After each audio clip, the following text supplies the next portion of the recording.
vivo? Aos vivos e a cores! Meu muito boa noite pra galerinha. Alô você do EG6, muito prazer. Sejam bem-vindos aqui às ondas do canal Educação. Tio Flávio Coelho da área das histórias, rapaz. Vamos historiar um pouquinho hoje com a galerinha de Jardim do Mulato, que eu tive o prazer de já andar algumas vezes. Galerinha de Lesbão Veloso, que eu também já tive o prazer de andar algumas vezes. Alô, Ipiranga, Dom Inocêncio, Cocal, Bom Jesus, Beneditinos, Alvorada do Gurgueia, Jerumenha, Oeiras 10, 15 e 4. Alô, galerinha de Oeiras, que eu também já andei muitas vezes. Alô, as Pimenteiras, rapaz, dos saudosos Índios Pimenteiras. Próxima semana eu falo deles, viu? Próxima semana eu falo sobre os Índios Pimenteiras. Alô, galerinha de Riacho Frio, lá na região sul do estado. Região já de Correntes, se eu não me engano, Riacho Frio. São Gonçalo do Amarante, aqui pertinho da capital, pertinho de Angical. São Pedro, alô você de São Pedro, lá do Povoado Brejo. Santa Rosa do Piauí, 1 e 2. Alô, Teresina, 66. Sejam todos bem-vindos, meu muito boa noite a você. Galerinha logado, ligada aqui no canal. Hoje a temática da nossa aula são os índios tupiniquins. Galerinha, nós vamos falar dos índios made in Brasil, os índios da Terra Brasilis, quando da época da chegada dos Portuga, viu? Quando da época da chegada dos Portuga. Para quem não conhece ainda, tio Flávio vem lá das Cambroengas do Sertão, viu? Vem lá da Caatinga Braba, viu? Vem lá do Matão. É um bicho catingueiro, eu sei que eu sou catingueiro. Eita, bicho que veio da Caatinga do Sertão, rapaz. O sotaque não nega, né, galerinha? O sotaque não nega. Essa imagem linda, mostrando a fotografia de índios no Piauí. Já estou fazendo um spoiler da próxima semana, tia. E próxima semana nós vamos dar uma pincelada sobre os índios do Piauí. No Piauí também tem índios. Identificar as diferentes interpretações sobre os povos indígenas, a época da chegada dos Portuga. Ah, papai! Por que a gente chama os índios de índio, hein? Pergunta, por que a gente chama os índios de índios? Na realidade, olha, é uma curiosidade, porque quem chegou aqui primeiro nas Américas foi o Cristóvão Colombo, a serviço da Espanha. E o tal do Cristóvão Colombo estava em viagem louca, lá para a Índia. Ele queria dar uma volta na Terra, ele acreditava que a Terra é redonda, ele era doidinho. E ele queria dar uma volta na Terra e chegar à Índia. Saiu da Europa, e aí parou numa ilha, Guarani, pensando que era a Índia, e denominou os habitantes de índios. Mas que bicho burro! Conta pra mãe dele, Kiko, ele é burro! Se fosse a Índia, deveria chamar indianos. Eu estou colocando um índio aí para você. E um indiano zen. Eu coloquei assim, galerinha. Na época do descobrimento do Brasil, os portugueses achavam que haviam chegado também às Índias. Na realidade, quem achava que haviam chegado às Índias tinham sido os espanhóis. Lá nas Ásias, viu? Lá nas Ásias. E daí essa denominação foi mantida a posteriori. Vou colocar corretamente, porque quem fez essa denominação foi o meu amigo Cristóvão Colombo, que foi um navegador italiano a serviço dos espanhóis, Jatobá. A serviço dos espanhóis. De boa? Vou passar o slide. Pegando lá a carta do meu amigo Pero Vaz de Caminha. Está aqui chegando Pedro Álvares Cabral, 22 de abril de 1500. É declarado que foi descoberto o Brasil, na carta do Pero Vaz de Caminha. E lá, meus pimpolhos, tem uma narração baseada na visão do Portuga sobre os nativos, sobre os índios. A pele deles é parda, é um pouco avermelhada. Eles têm rostos e narizes bem feitos, eles são bonitos. Eles andam nus, sem cobertura alguma, e não se preocupam em cobrir ou deixar de cobrir suas vergonhas, mais do que preocupariam em cobrir o rosto. E a esse respeito, são bastante inocentes. Alguns traziam o lábio inferior furado e metido nele um osso verdadeiro, de comprimento de uma mão atravessada e da grossura de um fuso de algodão, fino na ponta como um furador. Parece-me gente de tal inocência que, se nós entendêssemos a fala deles, a língua deles, ele a nossa, eles se tornariam logo cristãos. Olha o interesse dos caras. Catequizar, converter ao catolicismo, visto que não aparentam ter e nem conhecer crença alguma. Mentira! Mentira! Ora, Vossa Alteza é o rei de Portugal. Se quem em tal inocência vive, se converterá ou não? A ideia deles. Nós vamos garantir a eles a salvação. Então, o melhor fruto que o Senhor pode extrair deles é salvar essa gente. O salvar essa gente, entenda, passar a religião cristã católica, vinda com os portugueses, para os nativos. De boa na Lagoa, Carta do Perovaz de Caminha. É a famosa Carta do Descobrimento. Vou passar a imagem, que é só uma informação primeira. Tá aí os índios do Brasil, consegui essas fotos, eu vou pesquisar na internet, galerinha. E aí eu coloquei alguns elementos que são importantes antes da chegada dos portugueses. Quem lembra da Serra da Capivara, lá no Piauí, o tio Flávio é dessa região, ó. Tigre de dente de sabre, preguiça gigante, o símbolozinho da Serra da Capivara.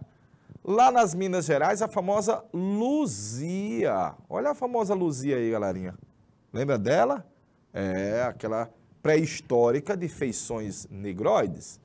Na região litorânea, os tupis. No Vale Amazônico, a cultura marajoara e a produção de víveres, porque os nossos nativos, os nossos índios, já produziam alimentos. Alguns já produziam na agricultura, agora pop. Vou passar as imagens aí mostrando os índios na forma de sobrevivência. Índios caçando, você está vendo essa primeira imagem, aparentemente um macaquinho que está sendo assado. Ah, papai, uma chalaninha nessa imagem e uma cabaça, deu para ver, ó. Um pouquinho de abacaxi, as frutas nossas. E esse índio conseguiu, olha, flechar uma onça. Aqui está passando em um rio, notadamente em uma ponte feita de cipó, como ainda hoje você tem algumas regiões do Vale Amazônico. Perfeito? Passando, está aí um índio flechando uma onça, e na segunda imagem, um índio flechando uma onça. Evidentemente que são pinturas feitas muito a posteriori, galerinha, muito a posteriori. A distribuição dos povos indígenas no Brasil. Eu coloquei essa imagem e a galerinha lá de Pimenteiras, eu vou puxar bem aqui, ó, Pimenteiras. Pimenteiras, região de Picos. Os índios Pimenteiras. E os índios Pimenteiras eram os únicos índios fora do Vale Amazônico que tinham a língua caraíba, a língua parecida com a língua dos povos indígenas do Caribe. Ah, no Piauí tinha. Nós tínhamos os índios Pimenteiras. Mas eu coloquei assim, ó, na região litorânea, como você vê na imagem, predominava o tronco tupi-guarani,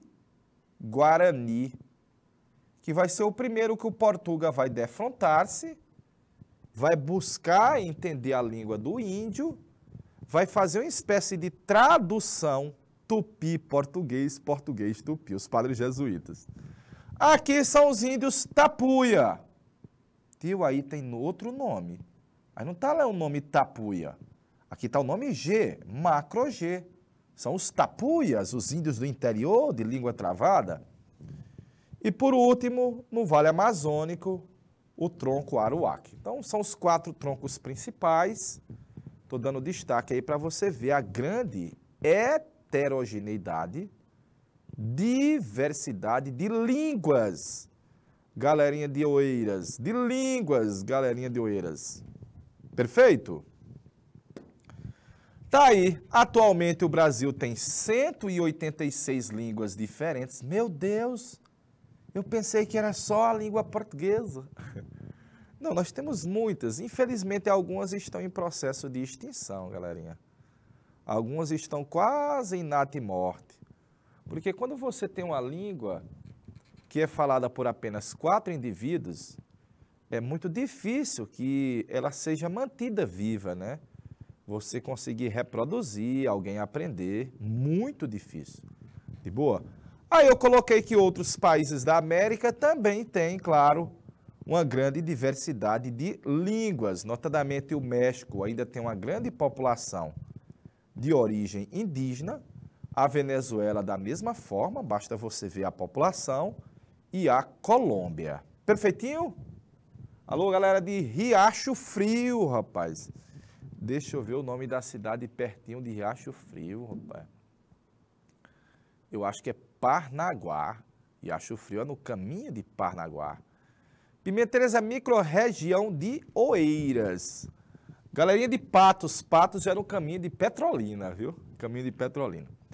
Na atualidade, veja que na atualidade, a distribuição de índios no Brasil, nesse dado bem aqui da Fundação Nacional do Índio, não consta nenhuma reserva indígena no Piauí. Deu para ver aí, ó? Repetindo, nesse mapa primeiro, está lá o mapa do Piauí, você não consta. É um dado oficial da FUNAI, Fundação Nacional do Índio, e não consta que existem índios no Piauí. Mas na próxima semana nós vamos desmentir, viu, galerinha? Na próxima semana nós vamos desmentir. De boa? Passando. Atualmente a gente tem o último censo, né? A gente vai ter um censo nesse ano de 2022, mas no censo de 2010... 3.000 piauienses se autodeclararam como índios, originários, indígenas.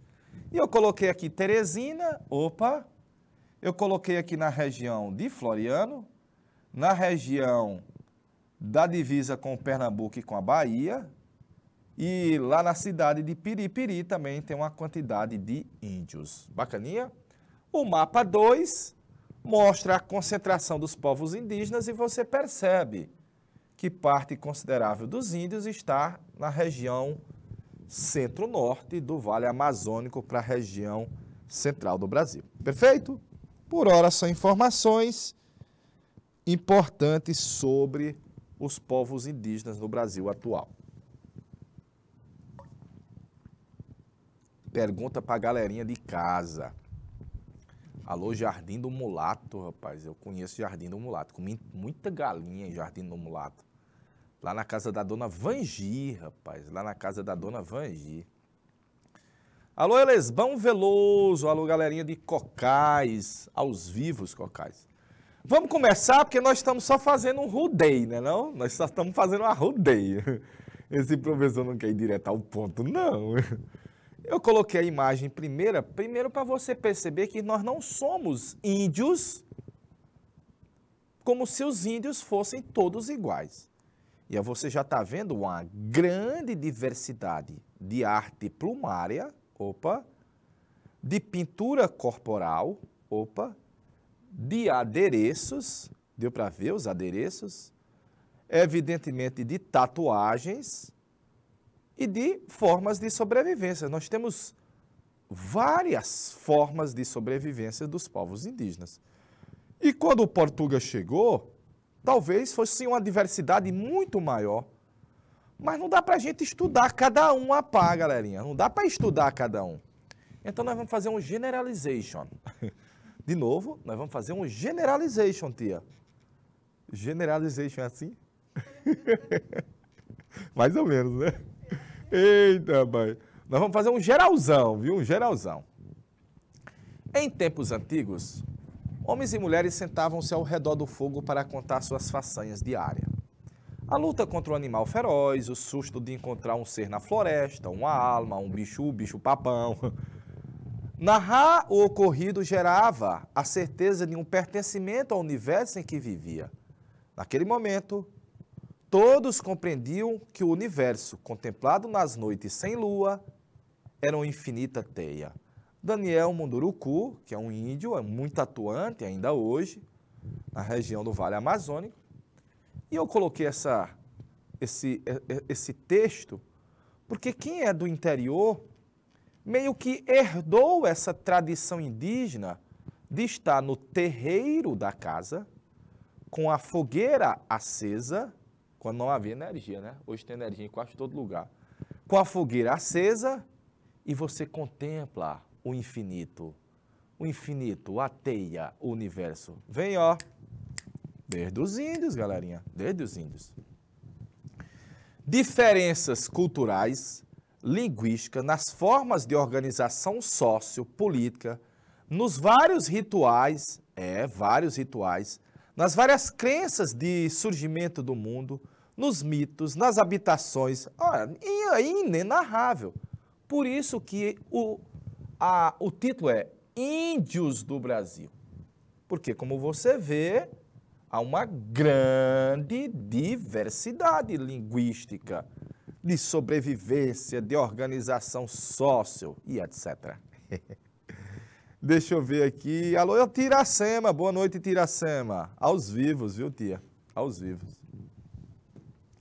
Vamos lá, vamos começar, né? Quando o Portuga chegou aqui em 1500, era marromeno, do verbo marrom, 5 milhões. Tio, eu peguei um autor que colocou, foi 8 milhões. Beleza. Tio, eu peguei um autor que colocou 3 milhões. Beleza. Por isso que a gente está colocando aqui, olha, o intermédio. Nós estamos colocando bem no meio, viu? Havia mais ou menos 5 milhões de índios. Atualmente é uma Teresina, ó. Atualmente no Brasil todinho é uma Teresina, ou seja, a população indígena é muito diminuta. Se você for comparar na quantidade da população brasileira, é muito pequena. Quando o Portuga chegou, haviam 4 grandes troncos linguísticos que eu apresentei para você naquele mapa, ó. Tronco G ou macro G.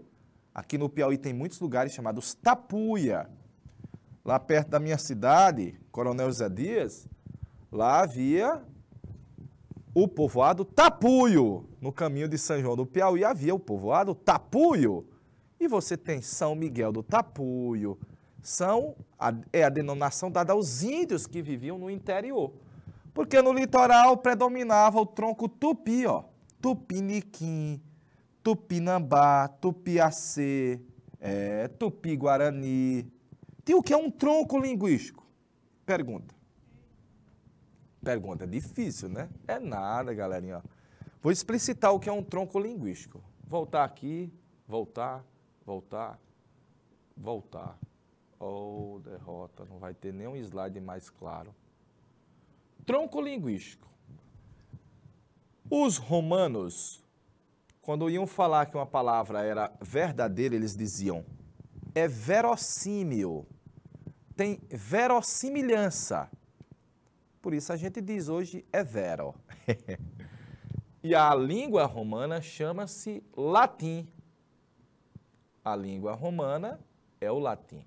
Então vou pegar essa palavra vero do latim original e vou colocar o que é verossímil em português. Em português, o que é verossímil é aquilo que é verdadeiro, é verdade. Eu vou botar o P de português. Em espanhol é verdade com D mudo. Oh. Em francês é vermouth. Será que eu sei fazer vermouth, tia? Eu vou tentar aqui, ó. Vermouth, em François.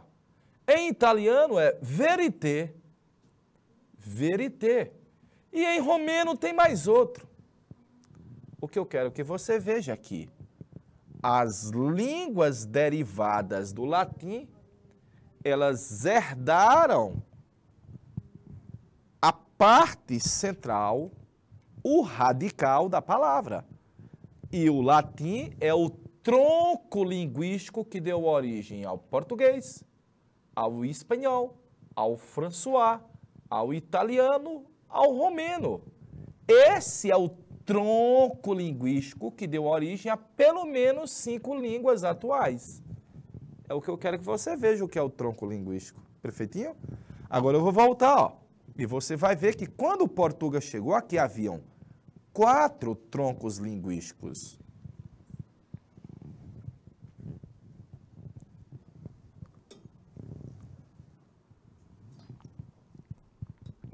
Quando o Portuga chegou aqui, haviam 4 troncos linguísticos. Tapuia, Tupi, Aruaque e Caraíba. Vou puxar a seta de novo, porque no Piauí havia uma tribo indígena que a língua era Caraíba, eram os pimenteiras, belezinha?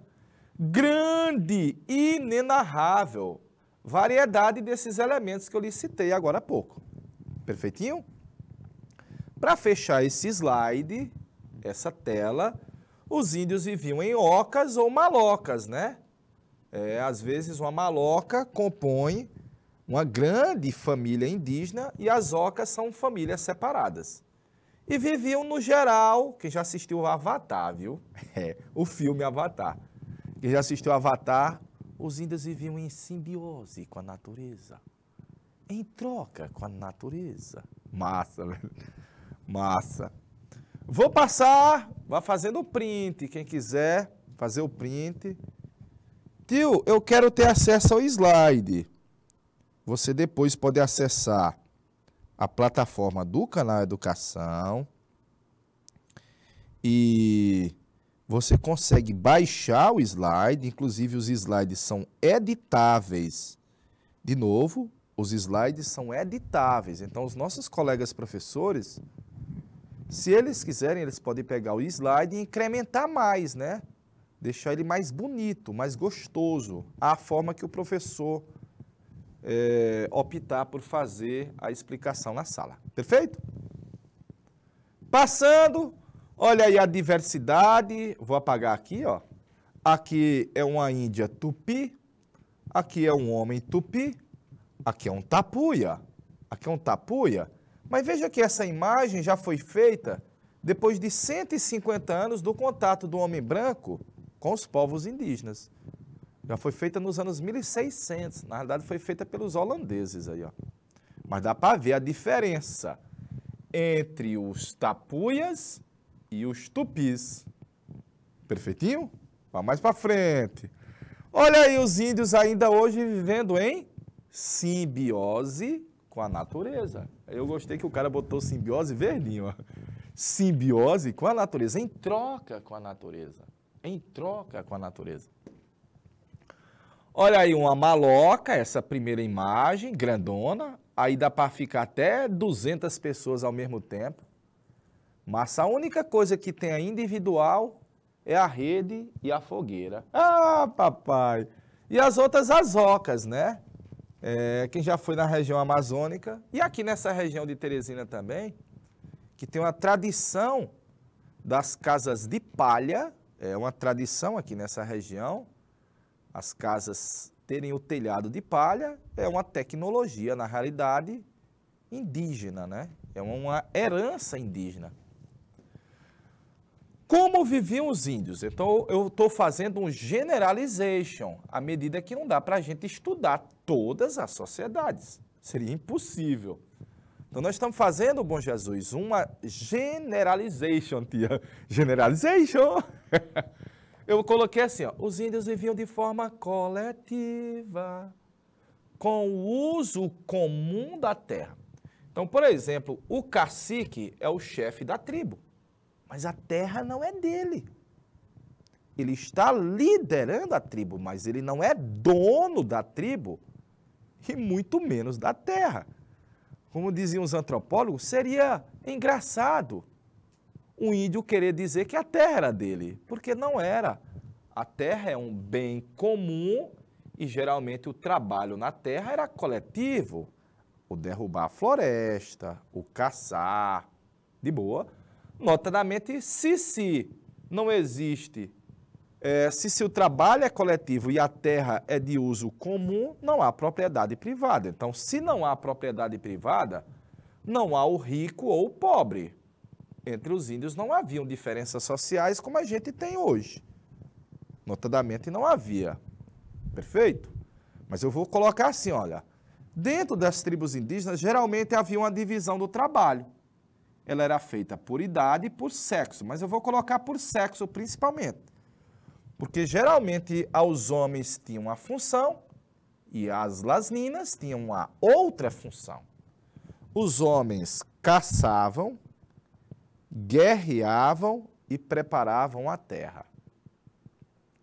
As mulheres faziam a coleta, o artesanato e a agricultura. Estou dividindo as funções de cada um, viu? O pajé, eu peguei um texto e ela estava chamando xamã. Beleza, ela estava chamando xamã. Mas o xamanismo é mais oriental. Mas o pajé parece também. Ele é o líder espiritual, o sacerdote que adentra no mundo dos espíritos. Ah, papai, ele é o curandeiro. Ele é o curandeiro. E, claro, quem faz a liderança, organizando e orientando a tribo, é o cacique, que eu coloquei uma imagem aí de um cacique de uma tribo brasileira. Perfeitinho? Esse elemento aqui difere da nossa educação atual, porque vocês estão aí numa sala de aula e a gente chama esse ensino aqui de ensino, vamos dizer, enciclopédico. É um ensino conteudista, é um ensino de bancada, é um ensino clássico. O professor com um volume de conteúdos e a sala de aula, o alunado, geralmente mais receptivo e participando. Entre os índios não era assim.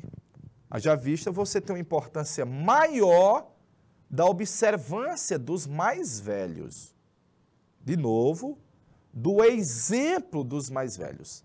Daí eu coloquei a tradição, a repetência, o costume.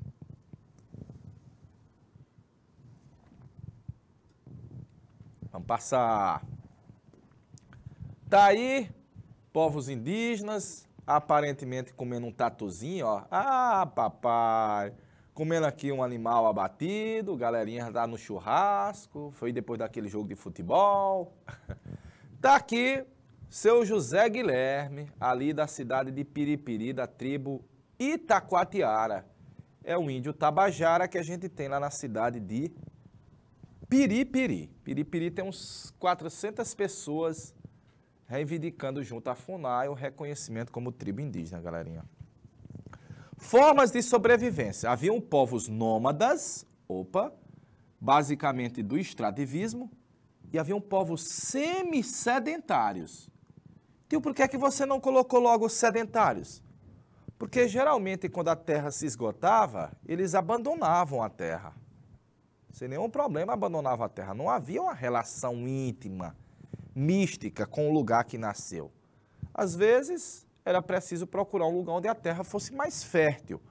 Então, parte dos povos semi-sedentários são aqueles que já produziam na agricultura. E eu coloquei os gêneros agrícolas que ainda hoje nós consumimos aqui no Brasil. Ó. Gêneros vindo dos povos indígenas. De boa? A famosa técnica da coivara. Coivara é fogo com vara. Ah, é mesmo. Coivara é fogo com vara. É derrubar as árvores mais frondosas, retirar geralmente o tronco dela, que vai ser utilizado para as construções, e os galhos serem queimados depois de seco, queimados com vara. Daí o fogo com vara. Mandioca. Tatu subiu no pau, oca, mandioca. Da mandioca, o aipim, a mandioca frita, cozida, a farinha de mandioca. Lá no interior a gente chama beiju, aqui em Teresina chama tapioca. E uma bebida alcoólica, o cauim. O cauim. Para fechar essa temática aí de algumas formas de sobrevivência, ainda hoje, entre povos indígenas do Vale Amazônico, como os Yanomamis, eles praticam a moitara, que na realidade é um momento de trocas de pequenos excedentes entre os povos, entre as tribos indígenas. É uma espécie de festona entre povos indígenas. Perfeitinho? Vamos passar polvo, polvo, polvo. Mais uma vez, colocando aqui pimenteiras no Piauí, e os índios tapuia, e no litoral haviam índios tupis. no Piauí. Aspectos culturais dos povos indígenas. Ah, meu amigo, aí tinha coisa demais para narrar, mas nós vamos só no basicão, ó. Quase tudo entre os índios há uma ritualística, mas para nós também, olha. Para nós também, ó. O batismo é um ritual, a crisma é um ritual, o casamento é um ritual. Quando os meninos passam na universidade, lá também vai ter aquele ritual. Olha a quantidade de rituais que a gente tem. Perfeitinho? Entre os índios, quando o menino estava entrando na adolescência, colocava aquela luva cheia de formiga para ver se o menino aguentava as dores, ou então ele ficasse em pé sob um formigueiro. Ah, é um ritual, viu, galerinha? O ritual Quarupi, que é um momento de despedida dos mortos. De ano em ano, os povos indígenas faziam uma homenagem aos entes queridos que haviam morrido, né? Você retira um tronco e geralmente vai jogar o tronco na árvore, na água como símbolo de despedida dos entes queridos. E por último, tio, eu lembro que os índios eram canibais. Não, canibal é quando você mata para saciar a fome. De novo, canibal é quando você mata para saciar a fome. Você sabe que no reino animal, geralmente as espécimes não se alimentam dos seus semelhantes. Viu? No Piauí, um cachorro não mata um cachorro para se alimentar do cachorro. Igualmente, vamos dizer assim, uma onça não mata uma onça para se alimentar da onça. No reino animal, geralmente isso não ocorre, né? E no ser humano também. Então aí, ao invés de você dizer que é um canibalismo puro, você vai dizer que é uma ritualística. Uma crença de que se você ingerir a carne daquele guerreiro que foi executado, vai estar incorporando as qualidades do guerreiro, a força do guerreiro, e também porque ele se alimentou de muitos dos nossos entes queridos. Então é como se fosse os nossos entes voltarem para nós. Ah, papai. Por último, o pajé, o curandeiro, geralmente ele pega um produto alucinógeno para entrar em transe e entrar no mundo dos espíritos. Na verdade, entre os povos indígenas havia a crença de que quando uma pessoa está doente, não era só a doença do corpo, era também uma doença do espírito. Então, vai lá, o pajé pega aquelas folhas embebidas em fumaça e vai besuntando o corpo. E faz as leituras, os cânticos, o contato com os espíritos. Ah, papai! Tio, lá no interior vi uma mulher pegando erva cidreira e tirando um mal olhado e rezando as costas do menino. É um curandeirismo. É origem indígena, galerinha. Perfeitinho? Deuses. Tupã, o trovão. Guaraci, que eu tomava que era uma catuaba, mas é o sol, viu? E Jaci, que é a lua. Olha aí, deuses indígenas. Bacaninha? Passando, índio faz guerra porque faz parte da cultura dele. Então, desde quando o menino nasce, o pai tem um cuidado de colocar ali debaixo da rede do menino um arco e flecha, para ele ser depois um caçador e um guerreiro. Mas também para demonstrar masculinidade. Então, no geral, a guerra entre os índios ela é masculina. E quando você ia para a guerra, tinha toda uma preparação. A pintura corporal, o bebê, o vinho indígena. Só depois ia para o fatality. E o fatality, como eu estou citando para você, é disputando vários fatores aí, olha. Territórios, índios que foram aprisionados, mulheres aprisionadas. E, às vezes, um guerreiro aprisionado ia para o ritual antropofágico. Os Tupinambá da costa brasileira, como foi narrado pelos Portuga, eles comiam os guerreiros inimigos. Naquela forma que eu lhe disse, que era de incorporar as qualidades do guerreiro inimigo. Vamos passar. Aí é o ritual antropofágico, viu, galerinha? Deu para ver o ritual antropofágico? É. Hans Staden. Teve um alemão, Hans Staden. Teve um alemão que foi preso entre os Tupinambá da costa brasileira. Toda vez que ele estava no caldeirão para ser comido, ele chorava, se melava, se cagava. Os índios não queriam incorporar essa qualidade negativa. Então, ele percebeu e passou a fazer isso toda vez que ele estava dentro do caldeirão. E conseguiu fugir, voltou para a Europa e narrou que os índios não abatiam um ser humano apenas para matar a fome. Perfeitinho? Mas demonstrou como as índias tinham a habilidade de retalhar um ser humano como você faz hoje lá no interior, retalhando uma cabra, né? Ligeirinho. Passando a imagem, tá aí, fotografia atual de índios brasileiros. Mais outra imagem. Vai haver um decréscimo da população indígena no Brasil. Infelizmente vai. Deixa eu ver quem está aqui ao vivo.